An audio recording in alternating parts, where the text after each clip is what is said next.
మాకు అత్యంత ప్రియతము అత్యంత అభిమానం ఉన్న కుటుంబంలో ఒక నాయకుడు విజయసాయిరెడ్డి గారి గురించి మాట్లాడటం జరిగింది.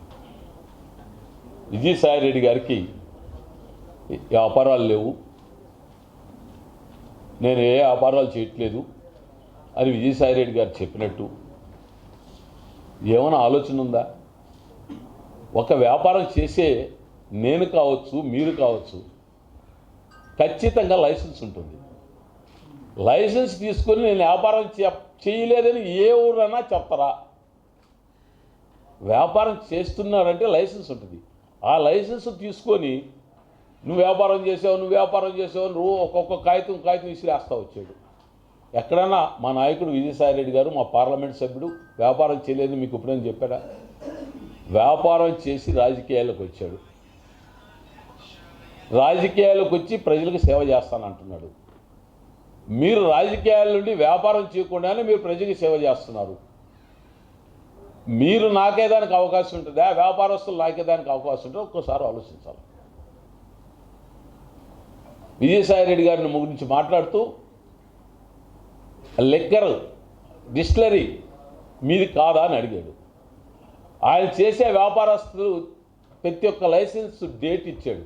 ఈ లైసెన్స్ పలానా డేట్లో పుట్టింది, ఈ లైసెన్స్ పలానా డేట్లో పుట్టింది, ఈ లైసెన్స్ పలానా డేట్లో పెట్టింది, ఎన్నిటికి నువ్వు పార్ట్నర్వా కాదా అని అడిగాడు. మరి ఆ డిస్టిలరీది ఎప్పుడు పుట్టింది నీకు చెప్పలేదు. ఆ డిస్టిలరీకి కూడా ఒక లైసెన్స్ ఉంది, దానికి ఒక డేట్ ఉంది. అది ఎందుకు ప్రజలకు ప్రశ్నలు చెప్పలేదు. ఆ డిస్టిలరీ పుట్టింది నీ ప్రభుత్వంలో, అందుకనే నువ్వు పక్కన పెట్టావు. నీ ప్రభుత్వం లైసెన్స్ ఇచ్చింది. నీ ప్రభుత్వం లైసెన్స్ ఇచ్చిన తర్వాత ఆ కుటుంబంతో మా నాయకుడికి సంబంధం కుదిరింది. సంబంధం కుదిరితే ఈరోజు మేము ఇచ్చినట్ట? విజయసాయిరెడ్డి గారికి ఉన్న లైసెన్సులన్నింటికి డేట్లు చెప్పావు కదా, డిస్టిలరీ డేట్ ఎందుకు చెప్పలేదు? ఆ డేటు సంవత్సరం చెప్తే ప్రజలు ఉమ్మేస్తారని ఒక భయం. ఎందుకు నీ ప్రభుత్వంలో ఇచ్చిన డిస్టిలరీ మేము ఇవ్వలేదు. జగన్మోహన్ రెడ్డి గారు వచ్చి ఎక్కడా కూడా డిస్టిలరీ లైసెన్స్లు ఇవ్వాల. గత ప్రభుత్వం ఇచ్చిన లైసెన్స్లే. జగన్మోహన్ రెడ్డి గారు రేట్లు పెంచారన్నారు. మేనిఫెస్టోలోనే చెప్పాం, నేను అధికారంలోకి వస్తే ఏ లిక్కర్ తాగాలన్నా కరెంటు వైరు పట్టుకుని చేస్తాను, మహిళలను కాపాడుతాను అని మా నాయకుడు చెప్పడమే జరిగింది. అదే దిశగా మేము ప్రయాణం చేస్తున్నాం. ఇప్పుడు మీరు తిరిగి ఏం చెప్తున్నారో, రేట్లు తగ్గిస్తాం, చీప్ లిక్కర్ ఇస్తాం, మీరు తాగి తన్నాలు చేయండి, మీరు ఏడాది పడిపోండి, మీ కుటుంబాన్ని పట్టించుకోబడలే అని మీరు చెప్తున్నారు. ఇది ప్రజాస్వామ్యం అని అడుగుతున్నాను నేను. ఇదే ప్రెస్ మీట్లో అదే రమణారెడ్డి గారు, జగన్మోహన్ రెడ్డి గారు మొగాడైతే ప్రశ్నింపమన్నాడు. జగన్మోహన్ రెడ్డి మొగాడా కాదా అనేది ప్రజలందరికీ తెలుసు. మరీ ముఖ్యంగా సోనియా గాంధీకి తెలుసు. ఇప్పుడు మరీ ముఖ్యంగా మీ నాయకుడికి తెలుసు. ఒక ముఖ్యమంత్రి కొడుకు సొంతగా పార్టీ పెట్టి ప్రజల్లో మన్నన పొంది 151 సీట్లతో పరిపాలన ప్రజాజనకంగా పరిపాలిస్తున్న ముఖ్యమంత్రి మగాడైతేనే చేస్తాడు. మీ నాయకులు మొగాళ్ళు అయితే ఈ పథకాలు మేము ఇచ్చాం, ఈ ప్రజలకు ఈ సంక్షేమం చేశాం, ఈ విధంగా ముందుకు పోతున్నామని ఒక్క సంక్షేమం చెప్పే మగతనం మీకు ఉందా అని అడుగుతున్నా. పైనుంచి కింద దాకా ప్రజలకు సేవ చేసిన కార్యక్రమాలు మీరు చెప్పరు. ఎంతసేపటికి మా నాయకుల యొక్క వాళ్ళ యొక్క వ్యాపారాల గురించి, మా నాయకుడి గురించి మాట్లాడటం, సైకోలు అంటాం తప్ప 14 సంవత్సరాలు ముఖ్యమంత్రి మీరు, 5 సంవత్సరాలు మన ఆంధ్రప్రదేశ్ ముఖ్యమంత్రి. ఆ 5 సంవత్సరాల్లో మీరు ఏం చేశారు? ప్రజలకి ఏం డెవలప్మెంట్ చేశారు? ఎక్కడెక్కడ డెవలప్మెంట్ చేశారు? మీరేమైనా ప్రజలకు చెప్పగలరా? మేము చెప్తున్నాం, మా నాయకుడు ఇది చేశాడు, మా నాయకుడు ఇన్ని సంక్షేమ పథకాలు చేశాడు, మాకు ఓటీ నన్ను అడిగే దొమ్మ ధైర్యం మా కార్యకర్తలకు ఉంది, మా నాయకులకు మా కార్యకర్తలకు ఉంది, మీకు ఉందా అని అడుగుతున్నాం. నోటికి వచ్చినట్టు ప్రెస్ కాన్ఫరెన్స్లు పెట్టి బూతులు తిట్టడం కాదు, అది సభ్య సమాజం కాదు. మాలో కూడా చాలామంది ఉన్నారు వదిలేసి తిట్టేదానికి. మా నాయకుడు మాకు ఆ యొక్క అలవాటు చేయలే, ఆ దిశగా ప్రయాణం చేయమని చెప్పలా. పై నాయకులు కానీ కింద నాయకులు కానీ ఎవరు కూడా సబ్జెక్ట్ ఉంటే మాట్లాడండి, సబ్జెక్టుగా మాట్లాడుకుందాం. పెద్ద నాయకుడు తిట్టే నాకేదైనా పెద్ద పదవి ఇస్తాడేమో మా నాయకుడు అనే ఫీలింగ్ ఉందేమో నీకు. ఈ విధంగా నెల్లూరు జిల్లాలో తిట్టి ఏ పదవులు లేకుండా మనకు కనపడకుండా పోయిన నాయకులు ఉన్నారు. తిట్టేనే పదవి రాదు. పార్టీకి పనిచేసి 10 ఓట్లు సంపాదిస్తున్నావంటే, కష్టపడుతున్నావంటే పదవి వస్తుంది. ఏసీ రూమ్లో కూర్చొని 10 మందిని పిలుచుకొని ప్రెస్ మీట్ పెడితే పదవులు రావు ఎవరికి కూడా, ఏ పార్టీలో కూడా. ఆ ఆలోచన ఏమైనా ఉందేమో ఒకసారి విరమించుకోవాలని చెప్పి అన్నాను. మాకు ముఖ్యమైన వ్యక్తి, ఆ ఫ్యామిలీ అంటే మాకు ఎంతో అభిమానం. అందుకని ఈ దిశగా కాకుండా నువ్వు మీ ఏసీ సుబ్బారెడ్డి గారు ఎట్లా నెల్లూరులో రాజకీయం చేసి పేద ప్రజలకు సహాయం చేసి ఇప్పటికి కూడా మర్చిపోకుండా అడుగులేసి ఉన్నాడో, మీ తాతగారి నడవడికి నేర్చుకొని మీ తాతగారి దాకా పేద ప్రజల దగ్గర మన్నలు పొంది నువ్వు స్థిరస్థాయిగా మీ తాతగారిలాగానే నువ్వు నిలబడిపోవాలా ప్రజల్లోని కోరిక. ఇటువంటి మాట్లాడి ప్రజల్లో చీప్ కావద్దన్నా. అదేవిధంగా ఆ కుటుంబంలో ఒక సభ్యుడు మొన్న ఈ మధ్య తెలుగుదేశం గవర్నర్, తెలుగుదేశం పార్టీలు రివ్యూలో జగన్మోహన్ రెడ్డి గారు వచ్చిన తర్వాత విద్య పూర్తిగా నాశనం అయిపోయింది, వైద్యం పూర్తిగా నాశనం అయిపోయింది. ఒక్కసారి ఆలోచించదన్నా, జగన్మోహన్ రెడ్డి గారు వచ్చిన తర్వాత విద్య వైద్యం ఎక్కడ నాశనం అయిపోయింది. ప్రపంచ దేశాలు వచ్చి చూస్తున్నాయి ఆంధ్రప్రదేశ్లో. మాట్లాడేటప్పుడు ఒకసారి ఆలోచించండి. మీరు చాలా సీనియర్ నాయకులు, వాస్తవాలు చెప్పండి ప్రజలకి, అవాస్తవాలు చెప్పద్దు. తప్పుంటే ఎత్తి చూపించండి, ఈ తప్పు చేసే ముఖ్యమంత్రి గారని. మంచిని కూడా తప్పు కింద సృష్టించొద్దు అని చెప్తున్నాను నేను. ఒక టిప్పర్ డ్రైవర్కి మా నాయకుడు ఎమ్మెల్యే టికెట్ ఇచ్చాడు. ఒక టిప్పర్ డ్రైవర్కి మా నాయకుడు ఎమ్మెల్యే టికెట్ ఇస్తే ఆవేళన చేస్తాను. కరెక్ట్ అది. ఒక టిప్పర్ డ్రైవర్కి కానీ ఒక బస్సు కండక్టర్ కానీ టికెట్ ఇచ్చే దొమ్మ ధైర్యం ప్రజల యొక్క మన్ననలు పొందిన నాయకుడు చేయగలడు. గతంలో రామారావు గారు చేశారు. Gudur MLA ticket bus conductor Jogi మస్తానాయకి ఇచ్చాడు, గెలిపించుకున్నాడు. ఆయన ప్రజానాయకుడు. ఆ స్థాయిలో ఈరోజు మా వాడు ప్రజానాయకుడుగా ఆంధ్రప్రదేశ్లో ఉన్నాడు కాబట్టి ఆ దొమ్మ ధైర్యంతోనే టిప్పర్ డ్రైవర్కి ఇచ్చాడు, గెలుస్తున్నాడు. మీరు చేయగలరా సాహసం? ఆ రోజు జోగి మస్తానాయకి మా రామారావు గారు ఇచ్చారు కదా, దాదాపు 25,000తో గెలిచాడు ఆయన. రేపు కూడా మా టిప్పర్ డ్రైవర్ అదే స్థాయిలో గెలుస్తున్నాడు. అంటే నాయకుడికి ప్రజల్లో నాయకుడికున్న ఇమేజ్ని బట్టే ఉంటుంది.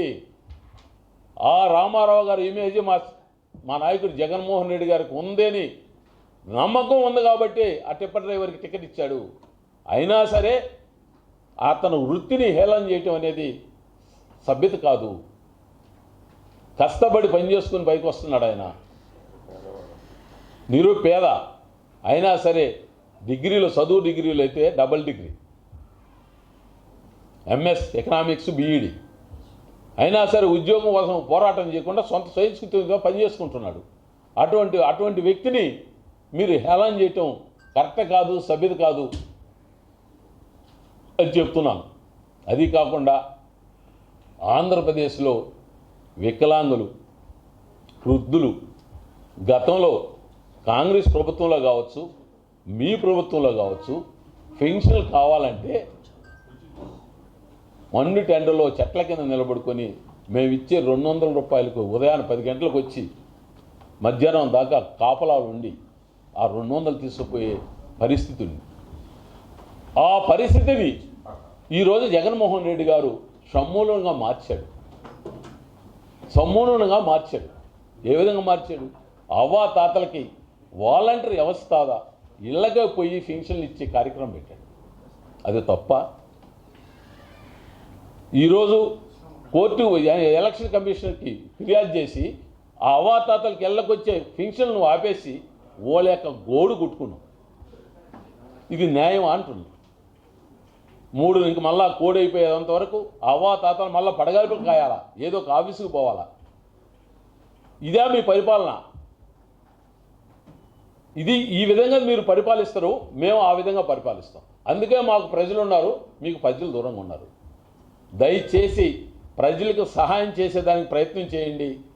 సహాయం చేసే వ్యక్తిని అడ్డుకునేదానికి ప్రయత్నం చేయొద్దు. ఇప్పటికైనా మించిపోయింది లేదు. అవ్వాతాతలు గోడు కొట్టకుండా ఉండాలంటే ఈసీకి మళ్ళా మీరే లెటర్ ఇచ్చి ఆ లెటర్ని విత్డ్రా చేసుకొని ఇంటికి ఉదయాన్నే పోయి పెన్షన్ పంపిణీ కార్యక్రమానికి సహాయపడండి. లేకపోతే అవ్వాతాతల యొక్క గోడు కొట్టుకుపోతారు మీరు. దయచేసి ఆ యొక్క వీసీ దగ్గర ఇచ్చిన కంప్లైంట్ విత్డ్రా చేసుకొని అవ్వాతాతలకి మరే పాత పద్ధతులు ఇచ్చేదానికి మీరు కూడా ప్రయత్నం చేయండి, మీరు సహకరించండి అని చెప్పి మీ ద్వారా కోరుకుంటూ సెలవు తీసుకుంటాం. అభివృద్ధి చేయలేదు, అప్పులు పాలు చేసిందని పై స్థాయి నుంచి కింద స్థాయి వరకు నాయకులు మాట్లాడుతున్నారు. కేంద్ర ప్రభుత్వం ఒక్కసారి పార్లమెంట్లో ఇచ్చిన డేటా చూడండి. మన ప్రభుత్వం అప్పులు 7వ స్థానంలో ఉంది. ఆంధ్రప్రదేశ్ అనేది సాక్షాత్తు ఆర్థిక మంత్రి నిర్మలా సీతారామన్ గారు పార్లమెంట్లో అనౌన్స్ చేశారు. అంటే 4,85,00,000 రూపాయలు మాత్రమే ఆంధ్రప్రదేశ్ అప్పు చేసింది. ఈ అప్పు చంద్రబాబు నాయుడు గారు దిగిపోయేటప్పుడు జగన్మోహన్ రెడ్డి గారికి 2,55,00,000 రూపాయలు అప్పిచ్చిపోయారు. బ్యాలెన్స్ మాత్రమే జగన్మోహన్ రెడ్డి గారు అప్పు చేశారు. అంటే ఇంచుమించు 2,00,000 రూపాయలు మాత్రమే జగన్మోహన్ రెడ్డి గారు 2,35,000 రూపాయలు మాత్రమే అప్పు చేశాడు. ఒక్కసారి మీ ద్వారా నెల్లూరు పట్టణ ప్రజల్ని, మేధావుల్ని ఒక్కసారి ఆలోచించమని చెప్తున్నా. ఈ 2,35,000 రూపాయలు అప్పు చేస్తే అభివృద్ధిలో 4 షిప్ యార్డులు అభివృద్ధి చేశాడు మా నాయకుడు జగన్మోహన్ రెడ్డి. 4 పోర్టులు తీసుకొచ్చాడు మా నాయకుడు జగన్మోహన్ రెడ్డి. 17 మెడికల్ కాలేజీలు, 5 మెడికల్ కాలేజీలు పూర్తి చేసినాడు మా జగన్మోహన్ రెడ్డి గారు. ప్రతి ఒక్క విలేజ్కి ఒక విలేజ్ క్లినిక్ కట్టాడు. విలేజ్ క్లినిక్ కట్టి ఆ విలేజ్ క్లినిక్ ప్రజలకు అందుబాటులో తెచ్చాడు మా జగన్మోహన్ రెడ్డి. ఇవన్నీ అభివృద్ధి కాదా? అవి కాకుండా ప్రజల సంక్షేమానికి, పేద ప్రజల్ని ఆర్థికంగా అభివృద్ధి చేయాలా, ఆర్థికంగా పెంపొందించాలా అనే ఆలోచనతో 4,25,00,000 రూపాయలు నేరుగా, ఇండైరెక్ట్గా, డైరెక్ట్గా వాళ్ళ ఖాతాలకు ఇచ్చిన లెక్క మీకు తెలీదా? అంటే 4,25,00,000 రూపాయలు ప్రజలకు ఇచ్చాడు, 2,35,00,000 రూపాయలు మాత్రం అప్పు చేశాడు. అంటే అప్పుడు బడ్జెట్టు, ఇప్పుడు బడ్జెట్లో తేడా లేదు. దాదాపు 4,00,000 రూపాయలు మనకు వచ్చే వనరులనే పేద ప్రజలకు పంచడం జరిగింది. రోడ్లు కావచ్చు, ఇంకొక రకంగా అభివృద్ధి కావచ్చు. ఏ అభివృద్ధికైనా గత ప్రభుత్వం కన్నా మా నాయకుడు జగన్మోహన్ రెడ్డి గారు చేసిన అభివృద్ధే మిన్న అనేదానికి మా దగ్గర ఎవిడెన్స్లు ఉన్నాయి. ఈ ఎవిడెన్స్లతో మీరు మాట్లాడేదానికి ఎక్కడికైనా సిద్ధమంటే మా పార్టీ తరఫున మేము సిద్ధం. అభివృద్ధి మీద కావచ్చు, సంక్షేమం మీద కావచ్చు, మరొక రకంగా కావచ్చు, పేద ప్రజలకు సహాయం చేసే దాంట్లో కావచ్చు, పేద ప్రజల యొక్క అభివృద్ధే ధ్యేయంగా పనిచేసే ముఖ్యమంత్రి జగన్మోహన్ రెడ్డి గారు అనే దానికి మేము సిద్ధంగా ఉన్నాం చెప్పేదానికి. మీ ద్వారా ప్రజలను అడుగుతున్నా, మీ ద్వారా మేధావులను అడుగుతున్నా, ఒక్కసారి ఆలోచించండి. గత ప్రభుత్వాలకు మా ప్రభుత్వానికి ఉన్న తేడా ఆలోచించి మరొక్కసారి జగన్మోహన్ రెడ్డి గారికి అవకాశం ఇచ్చేదానికి మీరు అందరూ కృషి చేయాలని చెప్పి తెలుసుకున్నాం. 27వ డివిజన్లో రామచంద్రయ్య అనే ఒక కూరగాయల వ్యాపారస్తుడికి జగన్మోహన్ రెడ్డి గారు ఆ కుటుంబానికి 12,49,000 రూపాయలు లబ్ధి చేకూర్చింది. గతంలో ఇటువంటి పేదలకు మీ ప్రభుత్వం ఏదన్నా సహాయం చేసిందా? సహాయం చేసిన దాఖలాలు ఉన్నాయా మీ దగ్గర? అవి ఏమని ఉంటే మీరు ప్రజలకు చెప్పగలరా? కేవలం పై స్థాయి నుంచి కింద స్థాయి వరకు కూడా జగన్మోహన్ రెడ్డి తిట్టడమే తప్ప మేము ఈ పని చేశాం, మాకు ఓటేయని అడిగే హక్కు మీకు ఎక్కడైనా ఉందా అని అడుగుతున్నాను. ఒక కుటుంబానికే 12,40,000 రూపాయలు సహాయం చేశాడు జగన్మోహన్ రెడ్డి. ఇట్లాంటివి చాలా ఉన్నాయి. ఇది కేవలం ఒక ఉదాహరణ మాత్రమే. ఆ దిశగా ప్రజా పరిపాలన సాగిస్తే ముఖ్యమంత్రి గతంలో 16-17 మంది ముఖ్యమంత్రుల్లో ఏ ముఖ్యమంత్రి లేడు మా నాయకుడు జగన్మోహన్ రెడ్డి తప్ప.